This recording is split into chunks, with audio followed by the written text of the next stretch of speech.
Doodh Sagar waterfall trekking ನಾವು ಹೇಗೆ ಮಾಡಿದ್ವಿ ಅಂತ ಹೇಳಿ ಕಂಪ್ಲೀಟಾಗಿ ನಾವು ಈ ವಿಡಿಯೋದಲ್ಲಿ ಹೇಳ್ತೀನಿ. ತುಂಬ ಜನ ನನಗೆ ಅದನ್ನೇ ಕೇಳ್ತಾ ಇದ್ರಿ, brother Dudh Sagar waterfall trekking ಮಾಡೋದು ಹೇಗೆ ಅಂತ ಹೇಳಿ. ಸೊ ಸಿಂಪಲ್ ಆಗಿದೆ. ದೂದ್ ಸಾಗರ್ ವಾಟರ್ಫಾಲ್ ಯಾರಾದರೂ ಬಂದರೆ ಎಂಟ್ರೆನ್ಸಲ್ಲಿ ನಿಮಗೆ ಟ್ರಿಪ್ ಅಡ್ವೈಸರ್ ಇರ್ತಾರೆ, ಅಲ್ಲೊಂದು 2-3 ಕೌಂಟ್ರ್ ಇದೆ, ಅಲ್ಲಿ ಹೋಗಿ ಎನ್ಕ್ವೈರಿ ಮಾಡಿ. ಸೊ ಅದು ಗೌರ್ಮೆಂಟ್ ಒಂದು ಅಪ್ರೂವಲ್ ಕೂಡ ಇರುತ್ತೆ. ಸೊ ಅವ್ರ ಜೊತೆ ನೀವು ಕೇಳಿಕೊಂಡು ನೀವು ಟ್ರಿಪ್ನ ಸ್ಟಾರ್ಟ್ ಮಾಡ್ಬೋದು. ಫಸ್ಟು ನಾವು ಹೋಗಬೇಕಾದ್ರೆ ನಾವು ಒಂದು 14 ಜನ ಬಂದಿದ್ವಿ.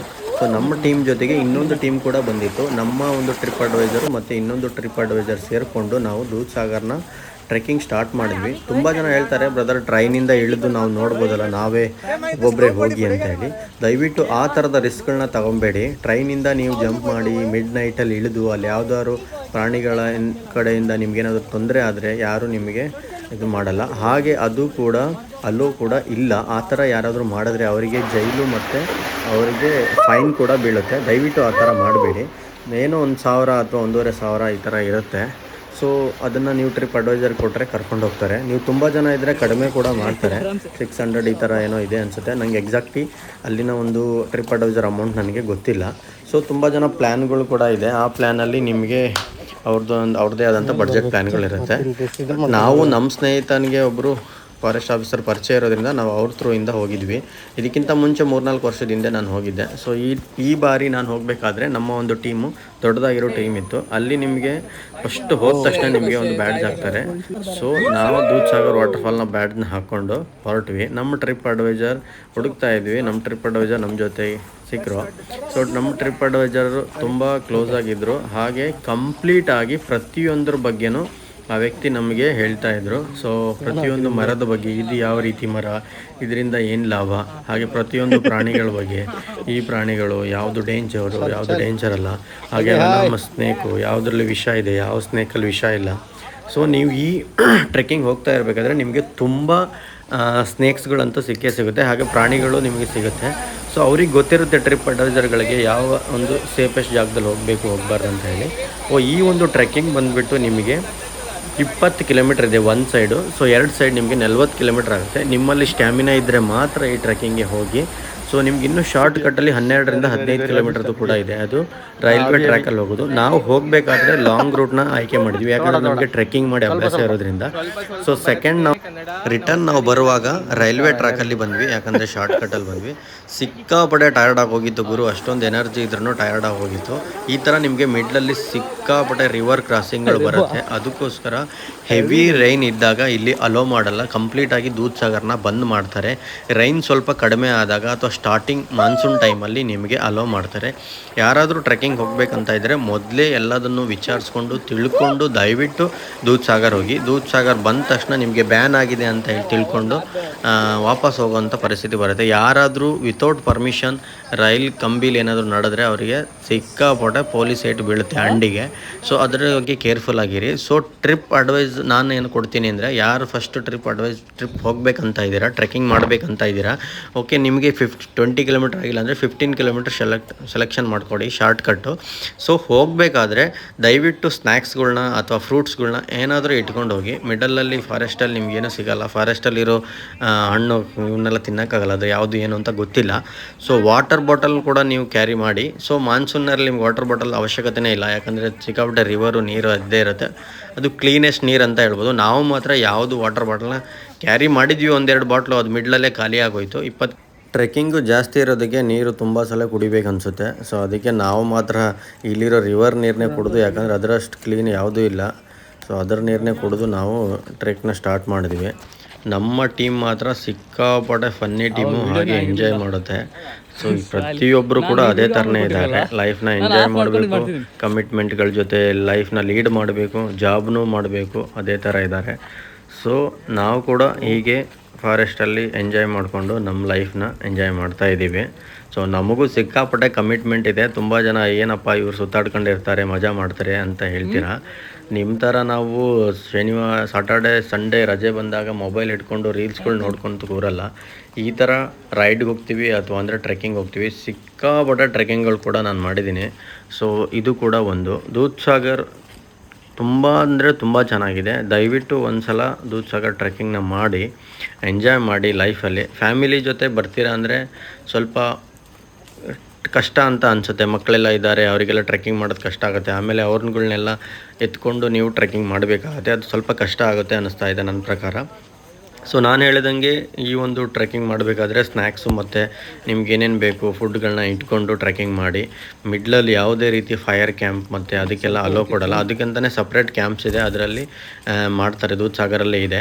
ಬಟ್ ಇಲ್ಲಿ ಯಾವುದೇ ರೀತಿ ನೀವು ಟ್ರೆಕ್ಕಿಂಗ್ ಮಾಡಬೇಕಾದ್ರೆ ದಯವಿಟ್ಟು ಸಿಗರೇಟ್ನ ಹಚ್ಕೊಂಡು ಅಲ್ಲಿ ಬಿಸಾಡಿ ಹೋಗೋದು ಅದೆಲ್ಲ ಮಾಡಬೇಡಿ. ಇದರಿಂದ ಕಂಪ್ಲೀಟಾಗಿ ಫೈರ್ ಆಗೋ ಚಾನ್ಸ್ ಇರುತ್ತೆ, ಪೂರಾ ಫಾರೆಸ್ಟ್ ಬೆಂಕಿ ಹತ್ಕೊಳ್ಳೋ ಚಾನ್ಸ್ ಇರುತ್ತೆ. ದಯವಿಟ್ಟು ಅದಕ್ಕೆ ಕೊಡಬೇಡಿ. ನನಗಂತೂ ಸಿಕ್ಕಾಪಟ್ಟೆ ಕೋಲ್ಡು, ತಲೆನೋವಿತ್ತು. ನಾನು ಟ್ರೆಕ್ಕಿಂಗ್ ಮಾಡ್ತೀನೋ ಇಲ್ಲೋ ಅಂತ ಅಂದ್ಕೊಂಡಿದ್ದೆ. ನಾನು ಒಂದ್ಸಲ ಮಾಡಬೇಕಂದ್ರೆ ಅದು ಫಿಕ್ಸು. ಸೊ ನಾನು ಆದ್ರೂ ತಲೆ ಕೆಡಿಸ್ಕೊಳ್ದೆ ಟ್ರೆಕ್ಕಿಂಗ್ನ ಸ್ಟಾರ್ಟ್ ಮಾಡಿದೆ. ಮಿಡ್ಲಲ್ಲಿ ವೀಕ್ಸು ಮತ್ತು ಅದು ಹಚ್ಕೊಂಡು ನನ್ನ ಫ್ರೆಂಡ್ ಕೇಳ್ತಾ ಇದ್ದ ಓಕೆನಾ ಬ್ರೋ ಅಂತ. ಓಕೆ ಬ್ರೋ ಅಂದ್ಕೊಂಡು ನಾವು ಹೋಗ್ತಾಯಿದ್ವಿ. ಸೊ ನಾವಿಬ್ಬರು ಕನ್ನಡದವ್ರು ಇದ್ವಿ, ಉಳಿದಿರೋರೆಲ್ಲ ಮಹಾರಾಷ್ಟ್ರ, ಗೋವಾ, ಹಾಗೆ ಕೇರಳ, ಬೇರೆ ಬೇರೆ ಸ್ಟೇಟವ್ರು ಇದ್ದಾರೆ. ನಮ್ಮ ಟೀಮ್ ಆಲ್ಮೋಸ್ಟ್ ಬೇರೆ ಸ್ಟೇಟವ್ರೆ ಅಂತ ಹೇಳ್ಬೋದು. ಯಾಕಂದರೆ ನೀವು ಎಲ್ಲಿ ಕೆಲಸ ಮಾಡೋಕ್ಕೆ ಹೋಗ್ತಿರಲ್ಲ ಅಲ್ಲಿ ನಿಮಗೆ ಸಿಕ್ಕಾಪಟ್ಟೆ ಬೇರೆ ಬೇರೆ ಸ್ಟೇಟವರೇ ಸಿಗ್ತಾರೆ. ಸೊ ನಾನು ಮಾತ್ರ ನನ್ನ ಲೈಫಲ್ಲಿ ಸಿಕ್ಕಾಪಟ್ಟೆ ಬೇರೆ ಬೇರೆ ಸ್ಟೇಟ್ನ ಫ್ರೆಂಡ್ಸ್ಗಳನ್ನ ಮೀಟ್ ಆಗಿದ್ದೀನಿ. ಸೊ ಅವ್ರಗಳ ಜೊತೆ ಕೂಡ ತುಂಬ ಫ್ರೆಂಡ್ಲಿ ಆಗಿದ್ದೀನಿ. ಅವರ ಸ್ಟೇಟ್ಗಳು, ಅವ್ರ ಮನೆಗಳಿಗೆಲ್ಲ ಹೋಗಿ ಬಂದಿದ್ದೀನಿ. ಸೊ ಏನೋ ಒಂಥರ ಡಿಫ್ರೆಂಟ್ ಫೀಲಿಂಗ್ಸ್ ಅಂತ ಹೇಳ್ಬೋದು. ಪ್ರತಿಯೊಂದು ಸ್ಟೇಟು ಕೂಡ ಪ್ರತಿಯೊಂದು ವೆರೈಟಿ ಕಲ್ಚರ್ ಇದೆ, ಟ್ರೆಡಿಷನ್ ಇದೆ. ಸೊ ಅದನ್ನೆಲ್ಲ ನೀವು ನೋಡ್ತಾ ಇದ್ದರೆ ತುಂಬ ಇನ್ನೂ ಲೈಫಲ್ಲಿ ನಾವು ತುಂಬ ನೋಡೋದಿದೆ ಅಂತ ಅನಿಸುತ್ತೆ. ನನ್ನ ಲೈಫ್ ಕೂಡ ಹಾಗೆ, ಬೇರೆಯವ್ರ ಬಗ್ಗೆ ನಾನು ಯೋಚನೆ ಮಾಡಲ್ಲ. ನನಗೆ ಏನು ಬೇಕು ನಾನು ಅದನ್ನು ಮಾಡ್ತೀನಿ. ನಮ್ಮ ಮನೆಯಲ್ಲಿ ರಿಸ್ಟ್ರಿಕ್ಷನ್ ಹಾಕಲ್ಲ ಅಂತಲ್ಲ, ಹಾಕ್ತಾರೆ. ಬಟ್ ನೀನು ಸೇಫಾಗಿರು, ಎಂಜಾಯ್ ಮಾಡು, ಬೇಡ ಅನ್ನಲ್ಲ. ನಿನಗೆ ಒಂದು ಸೇಫಾಗಿರಬೇಕು, ಆ ಥರದ್ದು ಒಂದು ಮಾಡು. ತುಂಬ ರಿಸ್ಕ್ ತೊಗೋಬೇಡ ಲೈಫಲ್ಲಿ ಅಂತಾರೆ, ಆದರೂ ನಾನು ರಿಸ್ಕ್ ತುಂಬ ತೊಗೋತೀನಿ. ರೈಡ್ ಮಾಡುವಾಗ ಅಥವಾ ಟ್ರಾವೆಲ್ ಮಾಡುವಾಗ ಒಬ್ಬೊಬ್ಬನೇ ಹೋಗ್ತೀನಿ. ಈ ಥರ ಟ್ರೆಕ್ಕಿಂಗ್ಗಳಿಗೆ ನಾವು ಟೀಮ್ ಜೊತೆನೇ ಹೋಗ್ತೀವಿ. ಇಲ್ಲಿ ಯಾಕೆ ನಾನು ಟ್ರಿಪ್ ಅಡ್ವೈಸರ್ನ ನೇಮ್ ಹೇಳ್ತಾ ಇದ್ದೀನಿ ಅಂದರೆ, ಸೊ ನಾವು ತುಂಬ ಸಲ ಹೋದಾಗ ಟ್ರಿಪ್ ಅಡ್ವೈಸರ್ನ ಕರ್ಕೊಂಡು ಹೋಗಲ್ಲ. ಕೆಲವೊಂದು ಸಲ ಈ ಥರದ ಒಂದು ರಿಸ್ಟ್ರಿಕ್ಷನ್ ಪ್ಲೇಸಲ್ಲಿ ನಾವು ಕರ್ಕೊಂಡು ಹೋಗ್ತೀವಿ. ಟ್ರಿಪ್ ಅಡ್ವೈಸರ್ ಇರೋದು ತುಂಬ ಒಳ್ಳೆಯದು, ಯಾಕಂದರೆ ಅವರಿಗೆ ಯಾವುದ್ಯಾವುದು ಡೇಂಜರ್ ಪ್ಲೇಸು ಏನು ಎಲ್ಲ ಗೊತ್ತಿರುತ್ತೆ. ನೋಡಿ ಇಲ್ಲಿ ಸಿಕ್ಕಾಪಟ್ಟೆ ಬೋರ್ಡ್ಗಳಿದೆ, ಇಲ್ಲಿ ಹೋಗಬೇಡಿ ಅಲ್ಲಿ ಹೋಗಬೇಡಿ ಅಂತ ಹೇಳಿ. ನಾವು ಅದನ್ನು ಪಾಲಿಸಬೇಕಾಗುತ್ತೆ. ಎಷ್ಟೋ ಒಂದು ನದಿಯಲ್ಲಿ ಮೊಸಳೆಗಳಿರುತ್ತೆ, ಹಾಗೆ ಆನೆಗಳು, ಸಿಕ್ಕಾಪಟ್ಟೆ ಚೀತಗಳು, ತುಂಬ ಡೇಂಜರ್ ಪ್ರಾಣಿಗಳು ಕ್ರಾಸಿಂಗ್ ಮಾಡೋವಂಥ ಜಾಗ ಇದು. ಯಾಕಂದರೆ ಅವುಗಳ ಜಾಗಕ್ಕೆ ನಾವು ಬಂದು ಅವುಗಳ ಜಾಗದಲ್ಲಿ ನಾವು ಡಿಸ್ಟರ್ಬ್ ಮಾಡ್ತಾಯಿದ್ದೀವಿ. ನಮ್ಮ ಒಂದು ಖುಷಿಗೆ ನಾವು ಅವು ಖುಷಿ ಇರೋ ಜಾಗಗಳು, ಪ್ರಾಣಿಗಳಿರೋವಂಥ ಜಾಗದಲ್ಲಿ ಬಂದಿದ್ದೀವಿ ಅಂದರೆ ನಾವು ಅವುಗಳಿಗೆ ಯಾವುದೇ ರೀತಿ ಡಿಸ್ಟರ್ಬ್ ಮಾಡದೆ ಹೋಗಬೇಕು. ಆ ಥರ ನಿಮ್ಗೇನಾದರೂ ಎನಿಮಲ್ಸ್ ಕಂಡ್ರೆ ದಯವಿಟ್ಟು ದೂರ ಇದ್ದು ವೇಟ್ ಮಾಡಿ ನೀವು ಅದನ್ನು ನೆಕ್ಸ್ಟ್ ಪ್ಲೇಸ್ ಮಾಡಬೇಕು. ಟ್ರಿಪ್ ಅಡ್ವೈಸರ್ ಅದಕ್ಕೆ ಅವರಿಗೆ ಗೊತ್ತಿರುತ್ತೆ ಪ್ರಾಪರಾಗಿ ಯಾವ ಪ್ಲೇಸು, ಯಾವ ಟೈಮಲ್ಲಿ ಯಾವ ಪ್ರಾಣಿಗಳು ಬರುತ್ತೆ, ಯಾವುದು ಸೇಫೆಸ್ಟ್ ಜಾಗ ಇದೆ, ಯಾವ ಸೇಫೆಸ್ಟ್ ಜಾಗದಲ್ಲಿ ನಾನು ಇಷ್ಟು ಜನನ ಕರ್ಕೊಂಡು ಹೋಗಬೇಕು, ಏನಾದರೂ ಆದರೆ ಏನು ಅಂತ ಎಲ್ಲದನ್ನು ಅವ್ರು ಯೋಚಿಸಿರ್ತಾರೆ. ಸೊ ಅದಕ್ಕೋಸ್ಕರ ಟ್ರಿಪ್ ಅಡ್ವೈಸರ್ ಜೊತೆ ಹೋಗಿ. ಸೊ ದೂದ್ಸಾಗರ್ ವಾಟರ್ಫಾಲ್ ತುಂಬ ಚೆನ್ನಾಗಿದೆ. ಅದನ್ನು ನೀವು ರೋಡ್ ಮಧ್ಯೆ ಎಲ್ಲ ನಿಮಗೆ ಈ ಥರ ನೀರು ಹರಿತಾನೆ ಇರುತ್ತೆ. ಆ ಒಂದು ರೋಡಲ್ಲಿ ಹೋಗೋಕ್ಕೆ ಒಂಥರ ಸಿಕ್ಕಾಬಿಡೋ ಮಜಾ. ಆ ಫಾರೆಸ್ಟ್ ಏರಿಯಾದಲ್ಲಿ ಮರಗಳ ಸೌಂಡ್ಗೆ ಇನ್ನೂ ಒಂಥರ ಕ್ರೇಜಿ ಅನಿಸ್ಬೋದು. ನಮ್ಮ ಟ್ರಿಪ್ ಅಡ್ವೈಸರ್ ಮೊದಲೇ ಹೇಳಿದ್ನಲ್ಲ, ನಾನು ಕಂಪ್ಲೀಟಾಗಿ ಅವ್ರು ನಮಗೆ ಎಲ್ಲ ವಿಚಾರನ ಹೇಳ್ತಾಯಿದ್ರು. ಈ ಮರದಿಂದ ಏನು ಲಾಭ ಇದೆ, ಈ ಪ್ರಾಣಿಯಿಂದ ಏನು, ಈ ಹಾವು ಕಡಿಯುತ್ತೋ ಇಲ್ವೋ. ಕೆಲವೊಂದು ಹಾವುಗಳನ್ನ ನಾವು ಕೈಯಲ್ಲೇ ಇಟ್ಕೊಂಡ್ವಿ, ಕೆಲವೊಂದು ಏಡಿಗಳು, ಸಿಕ್ಕಾಪಟ್ಟೆ ಪ್ರಾಣಿಗಳನ್ನ ನಾವು ಕೈಯಲ್ಲಿ ಇಟ್ಕೊಂಡು, ಸಣ್ಣ ಪುಟ್ಟ ಪ್ರಾಣಿಗಳನ್ನೆಲ್ಲ ಕೈಯಲ್ಲಿ ಇಟ್ಕೊಂಡು ಡೇಂಜರ್ ಇಲ್ಲ ಅಂದಾಗ ಅದನ್ನು ಇಟ್ಕೊಂಡು ಹೊರಟ್ವಿ.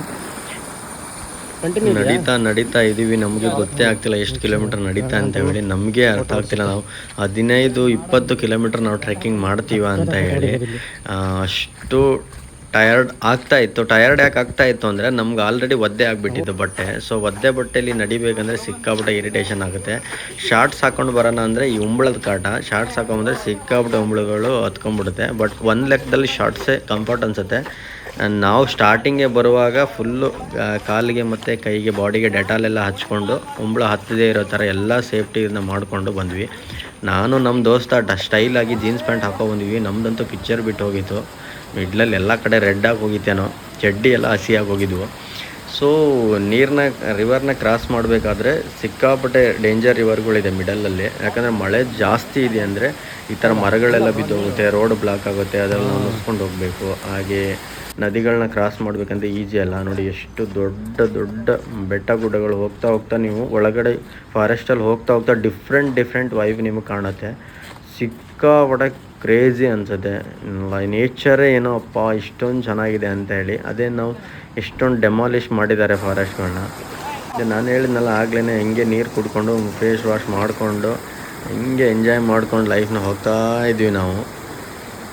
ಕೆಲವೊಮ್ಮೆ ಪರಿಚಯ ಇರೋದಿರೋ ಫ್ರೆಂಡ್ಸ್ಗಳು ಕೂಡ ನಮಗೆ ಇಲ್ಲಿ ಸಿಕ್ಬಿಡ್ತಾರೆ. ಅವ್ರುಗಳು ಕೂಡ ನಮಗೆ ಮಾತಾಡ್ಸ್ಕೊತಾರೆ, ಹಾಗೆ ಹೋಗ್ತೀವಿ. ತುಂಬ ಚೆನ್ನಾಗಿರುತ್ತೆ. ನಮ್ಮ ಟೀಮ್ ಕೂಡ ನಾವು ಎಲ್ಲರೂ ಒಂದು ಬಾಂಡಿಂಗ್ ಆಗಿ ಇಲ್ಲಿ ಡೀಪ್ ಆಗಿದೆ ನೀರು ಅಂತ ಹೇಳಿ ಕೈಯೆಲ್ಲ ಇಟ್ಕೊಂಡು ಸೇಫ್ಟಿಯಾಗಿ ನಾವು ಹೋಗ್ತಾಯಿದ್ವಿ. ಆ ಕಡೆ ನಾವು ಇನ್ನೊಂದು ಟೀಮ್ ಕೂಡ ಬರ್ತಾಯಿತ್ತು. ಇನ್ನೇನು ಮಾನ್ಸೂನ್ ಸ್ಟಾರ್ಟ್ ಆಗುತ್ತೆ, ಮತ್ತು ದೂದ್ ಸಾಗರ್ ವಾಟರ್ಫಾಲು ಮಿಡ್ಲಲ್ಲಿ ಸ್ವಲ್ಪ ದಿನ ಓಪನ್ ಆಗುತ್ತೆ, ಮಿಡ್ಲಲ್ಲಿ ಸ್ವಲ್ಪ ದಿನ ಬ್ಯಾನ್ ಆಗುತ್ತೆ. ಸರಿಯಾದ ಟೈಮ್ನ ನೋಡಿಕೊಂಡು ನೀವು ಇಲ್ಲಿ ಬಂದು ವಿಸಿಟ್ ಮಾಡಿ ಎಂಜಾಯ್ ಮಾಡಿ. ಸ್ವಲ್ಪ ಕೇರ್ಫುಲ್ ಆಗಿರಿ. ಸೊ ಪರ್ಸ್ನಲ್ ರಿಸ್ಕ್ ಯಾರು ತೊಗೊಳಕ್ಕೆ ಹೋಗ್ಬೇಡಿ, ಓನ್ ರಿಸ್ಕ್ನ ಯಾರು ತೊಗೊಳಕ್ಕೆ ಹೋಗ್ಬೇಡಿ. ಸೊ ಹೀಗೆ ಬರ್ತಾ ಇರುವಾಗ ಮತ್ತೊಬ್ಬ ಕನ್ನಡದವ್ರು ಸಿಕ್ಕರು. ಎಷ್ಟು ಕಿಲೋಮೀಟರ್ ಇದೆ? 200 ಕಿಲೋಮೀಟರ್. ನಮಗೆ ಸಿಕ್ಕಾಪಟ್ಟೆ ಟಯರ್ಡ್ ಆಗೋಗಿತ್ತು ಆಲ್ರೆಡಿ. ಆದ್ರೂ ಏನು ಮಾಡೋಕ್ಕಾಗಲ್ಲ, ಎನರ್ಜಿಟಿಕ್ ಇದ್ದೀವಿ ಅಂತ ಹೇಳಿ ನಡೆದ್ವಿ. ಚಿಕ್ಕ ಮಕ್ಕಳ ಥರ ಈ ಥರ ನೀರು ಬಂದರೆ ಸಾಕು. ನಾನಂತೂ ಹೆಚ್ಚು ಪಾಲು ಈ ಥರ ನೀರಲ್ಲೇ ನಡೀತಾ ಇದೆ.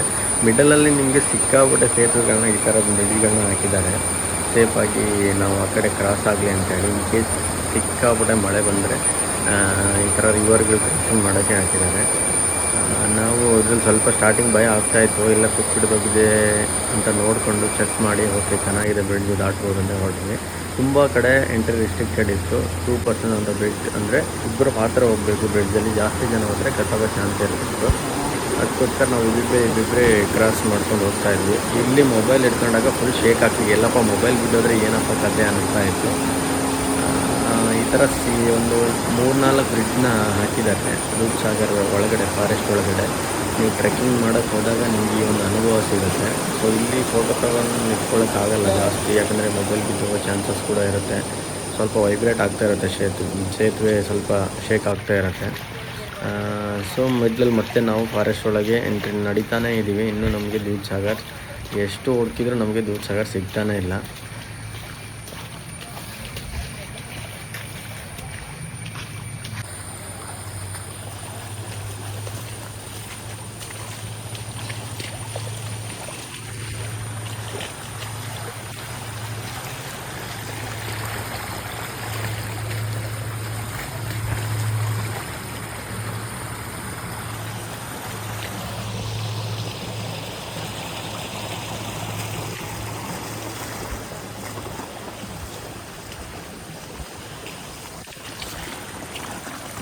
ದೂದ್ ಸಾಗರ್ ಒಳಗಡೆ ಬಂದಾಗ ನಿಮಗೆ ಇಲ್ಲೊಂದು ಕ್ಯಾಂಟೀನ್ ಸಿಗುತ್ತೆ. ನಾವು ಫೈನಲಿ ಒಂದು ಕ್ಯಾಂಟೀನ್ ಸಿಕ್ತು. ಸಿಕ್ಕಾಪಟ್ಟೆ ಹಾಕ್ಕೊಂಡು ಏನು ಸಿಗುತ್ತೆ ಅದನ್ನ ತಿನ್ಬಿಡೋಣ ಅಂತ ಕ್ಯಾಂಟೀನಿಗೆ ಬಂದರೆ, ಕ್ಯಾಂಟೀನ್ ನೋಡಿದ್ರೆ ಮುಚ್ಚೋಗಿತ್ತು. ಅವನ ಅಜ್ಜಿ ಸಿಕ್ಕಾಪಟ್ಟೆ ಸಿಟ್ಟು ಬಂತು ಗುರು. ಫೈನಲಿ ಇಲ್ಲಿ ಮೇಲೆ ಹತ್ತಿ ನಿಂತ್ಕೊಂಡು ನೋಡಿದ್ರೆ ಕಂಪ್ಲೀಟಾಗಿ ದೂದ್ ಸಾಗರ್ ವಾಟರ್ ಫಾಲ್ಸ್ ಕಾಣುತ್ತೆ, ಹಾಗೆ ಟ್ರೈನ್ ಹೋಗೋ ಜಾಗ ಕೂಡ ಸಾಗುತ್ತೆ. ಹೇಳಿದ್ನಲ್ಲ ಮತ್ತೊಂದು ಸೇತುವೆ ಬಂತು. ಸೊ ಇದು ಕೂಡ ಸ್ವಲ್ಪ ಡಿಫ್ರೆಂಟ್ ಆಗಿದೆ.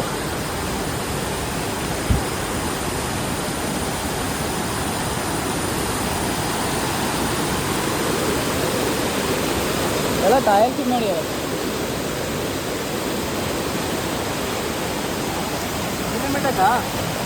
ಇಲ್ಲ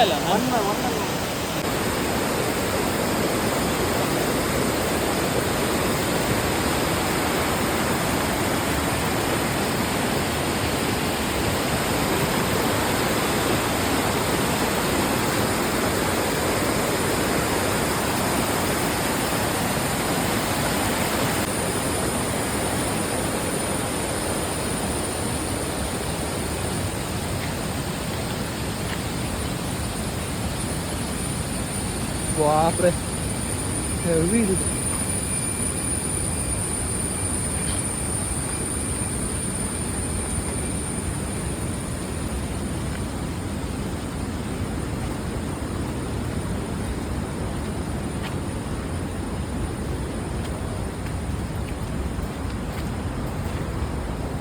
ಫೈನಲಿ ನಾವು ವೇಟ್ ಮಾಡ್ತಿರುವಂಥ ದೂದ್ ಸಾಗರ್ ಬಂದೇ ಬಿಟ್ಟು. ಇದೇ ದೂದ್ ಸಾಗರ್ ವಾಟರ್ ಫಾಲ್ಸು. ಇದು ನಾವು ಬಂದುಬಿಟ್ಟು ದೂದ್ ಸಾಗರ್ನ ವಾಟರ್ನ ಕೆಳಗಡೆ ನಿಂತಿದ್ದೀವಿ. ಮೇಲ್ಗಡೆ ನಿಮಗೆ ಅಲ್ಲಿ ರೈಲ್ವೆ ಟ್ರ್ಯಾಕ್ ಕಾಣಿಸ್ತಾ ಇದೆ, ಅದೇ ರೈಲ್ವೆ ಟ್ರ್ಯಾಕು. ಅಲ್ಲಿ ರೈಲ್ ಪಾಸ್ ಆಗುತ್ತೆ. ಅಲ್ಲಿ ತುಂಬ ಜನ ಸಾಹಸ ಮಾಡ್ತಾರೆ. ಅಲ್ಲಿ ಇಳಿದು ಫೋಟೋ ತೊಗೊಳ್ಳೋ ವಿಡಿಯೋ ತೊಗೊಳ್ಳೋ ಸಾಹಸ ಮಾಡ್ತಾರೆ. ಸೊ ಅದು ಕಂಪ್ಲೀಟಾಗಿ ಬ್ಯಾನ್ ಇದೆ. ಅಲ್ಲೇನಾದರೂ ಆ ಥರ ಸಿಕ್ಕಿಬಿದ್ರೆ ಅವರಿಗೆ ಫೈನ್ ಹಾಕ್ತಾರೆ. ಸೊ ನಾವು ಹೋದಾಗ ತುಂಬ ಜನ ಆಲ್ರೆಡಿ ಅಲ್ಲಿ ರೀಚ್ ಆಗಿದ್ದರು, ರಿಟರ್ನ್ ಬರ್ತಾಯಿದ್ರು. ನಾವುಗಳು ಕೂಡ ಹೋದ್ವಿ. ಅಲ್ಲಿ ಆಲ್ರೆಡಿ ಕಂಪ್ಲೀಟಾಗಿ ಒಂದು ಇದನ್ನು ಕೂಡ ಹಾಕಿದರು, ಯಾರಿಗೂ ಅಲೋ ಸೇಫ್ ಇಲ್ಲ, ಯಾರು ಆ ಕಡೆ ಎಂಟ್ರಿ ಆಗಬಾರ್ದು ಅಂತ ಹೇಳಿ. ನಾವು ಒಳಗಡೆ ಹೋಗಿ ಫೋಟೋ ಗೀಟೋ ತೊಗೊಂಡು ಎಂಜಾಯ್ ಮಾಡಿದ್ವಿ.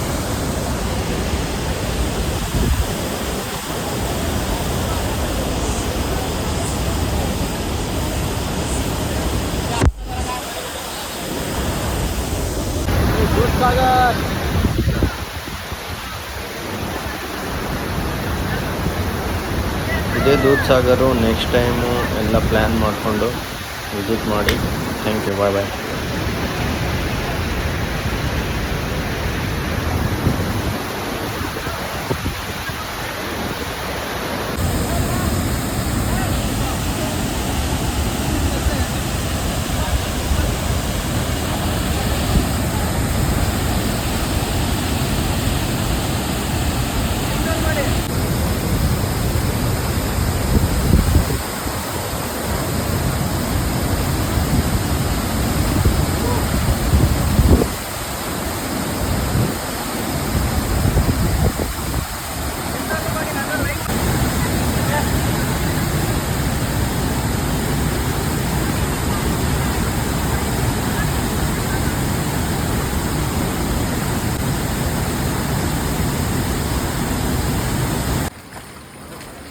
ದೂದ್ಸಾಗರ್ ನೋಡಿಕೊಂಡು ರಿಟರ್ನ್ ನೋಡ್ವಿ. ನಮ್ಮ ಹುಡುಗರು ಎಲ್ಲರೂ ಸುಸ್ತಾಗಿದ್ರು, ನೀರಲ್ಲಿ ದಬಾ ಹಾಕೊಂಡು ಎಂಜಾಯ್ ಮಾಡ್ತಾಯಿದ್ರು. ನಾನು ನೀರಲ್ಲಿ ಮೊದಲೇ ಆಲ್ರೆಡಿ ಫುಲ್ಲು ಕಂಪ್ಲೀಟಾಗಿ ನೆಂದು ಹೋಗಿದ್ದೆ, ಕೋಲ್ಡ್ ಬೇರೆ ಆಗಿತ್ತು, ನೀರಲ್ಲಿ ಇಳಿಯೋಕೆ ಹೋಗಲಿಲ್ಲ. ರಿಟರ್ನ್ ಹೋಗಬೇಕಾದ್ರೆ ಇನ್ನೊಂದು ಥರ ಮಜಾ. ಮತ್ತೆ ನಾವು 15-20 ಕಿಲೋಮೀಟ್ರ್ ಟ್ರೆಕ್ ಮಾಡಬೇಕಲ್ಲ ಶಿವ ಅಂತ ಹೇಳಿ, ಅದಕ್ಕೆ ಸ್ವಲ್ಪ ರೆಸ್ಟ್ ಮಾಡ್ಕೊಂಡೆ ಹೋಗೋಣ, ಹೆಂಗೂ ಟೈಮ್ ಆಗಿಬಿಟ್ಟಿದೆ. ನಾವು ಸಂಜೆ ಒಳಗೆ ನಾವು ಆ ಕಡೆ ಕ್ರಾಸ್ ಮಾಡಬೇಕಿತ್ತು. ಆಲ್ಮೋಸ್ಟ್ ಟೈಮ್ ಇನ್ನೂ ಇತ್ತು ನಮ್ಮ ಹತ್ರ. ನಮ್ಮ ಟ್ರಿಪ್ ಅಡ್ವೈಸರು ಮುಂದೆ ಸಾಕ್ತಾಯಿದ್ರು. ನಾವು ದಾಟೋ ತನಕ ಅವ್ರು ನಮ್ಮನ್ನು ದಾಟ್ತಾ ಇರಲಿಲ್ಲ, ಯಾಕಂದರೆ ಎಲ್ಲರ ಸೇಫ್ಟಿ ಅವರಿಗೆ ಮುಖ್ಯ. ಸೊ ಇದರಲ್ಲಿ ಒಬ್ರಿಗೆ ಏನಾದರೂ ಆದರೆ ಅವ್ರ ಮೇಲೆ ಬರುತ್ತೆ. ಅದಕ್ಕೋಸ್ಕರ ನಮ್ಮ ಟ್ರಿಪ್ ಅಡ್ವೈಸರ್ ನಮ್ಮ ಜೊತೆನೇ ಇರ್ತಾಯಿದ್ರು. ನಮ್ಮ ಹುಡುಗರು ಎಲ್ಲ ಹೈ ರಿಸ್ಕ್ನೇ ತೊಗೊಳ್ಳೋದು. ರಿಸ್ಕ್ ತೊಗೊಳ್ಳದೇ ಇರೋಂಥ ಸ್ನೇಹಿತರೇ ಇಲ್ಲ ಅಂತ ಹೇಳ್ಬೋದು. ನನ್ನ ಜೊತೆ ಇರೋರು ಸಿಕ್ಕಾಪಟ್ಟೆ ರಿಸ್ಕ್ ತೊಗೋತಾರೆ. ಸೊ ಈ ಥರದ ರಿಸ್ಕಲ್ಲಿ ಎಷ್ಟು ರಿಸ್ಕ್ ತೊಗೋತೀವಿ ಅಷ್ಟೇ ಸೇಫಾಗಿರ್ತೀವಿ, ಎಲ್ಲ ಒಟ್ಟಾಗಿರ್ತೀವಿ. ಸೊ ರಿಟರ್ನ್ ಹೋಗಬೇಕಾದ್ರೆ ಈ ಥರ ಸ್ವಿಮ್ಮಿಂಗ್ ಮಾಡಿಕೊಂಡು ಎಂಜಾಯ್ ಮಾಡ್ಕೊಂಡ್ವಿ.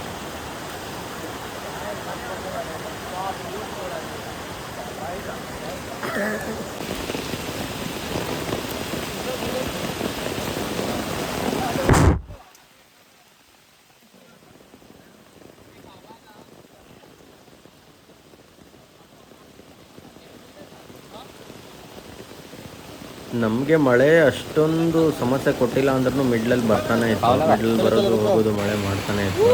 ಅದಕ್ಕೆ ಛತ್ರಿ ಏನೇನಿದೆ ಎಲ್ಲ ತೊಗೊಂಡೋಗಿದ್ವಿ. ನಾನಂತೂ ರೈನ್ಕೋಟ್ ತೆಗಿಯೋದು ಹಾಕೋದು ಇದೇ ಅರ್ಧ ಲೈಫ್ ಅಲ್ಲೇ ಆಗ್ಬಾರ್ದು ನನ್ನ ದೂದ್ಸಾಗರ್ ಟ್ರೆಕ್ಕಿಂಗಲ್ಲಿ.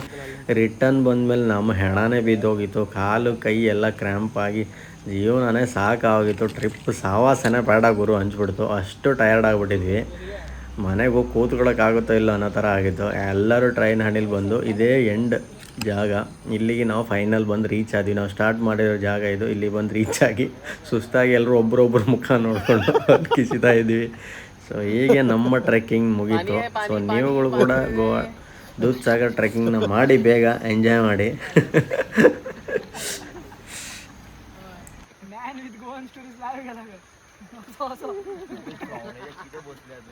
ಹಾಗೆ ಕಂಪ್ಲೀಟಾಗಿ ಈ ವಿಡಿಯೋ ನೋಡೋದಕ್ಕೆ ತುಂಬ ಧನ್ಯವಾದಗಳು. ಹಾಗೆ ನನ್ನ ಈ ಒಂದು ಯೂಟ್ಯೂಬ್ ಚಾನಲ್ನ ಸಬ್ಸ್ಕ್ರೈಬ್ ಮಾಡಿ, ಲೈಕ್ ಮಾಡಿ.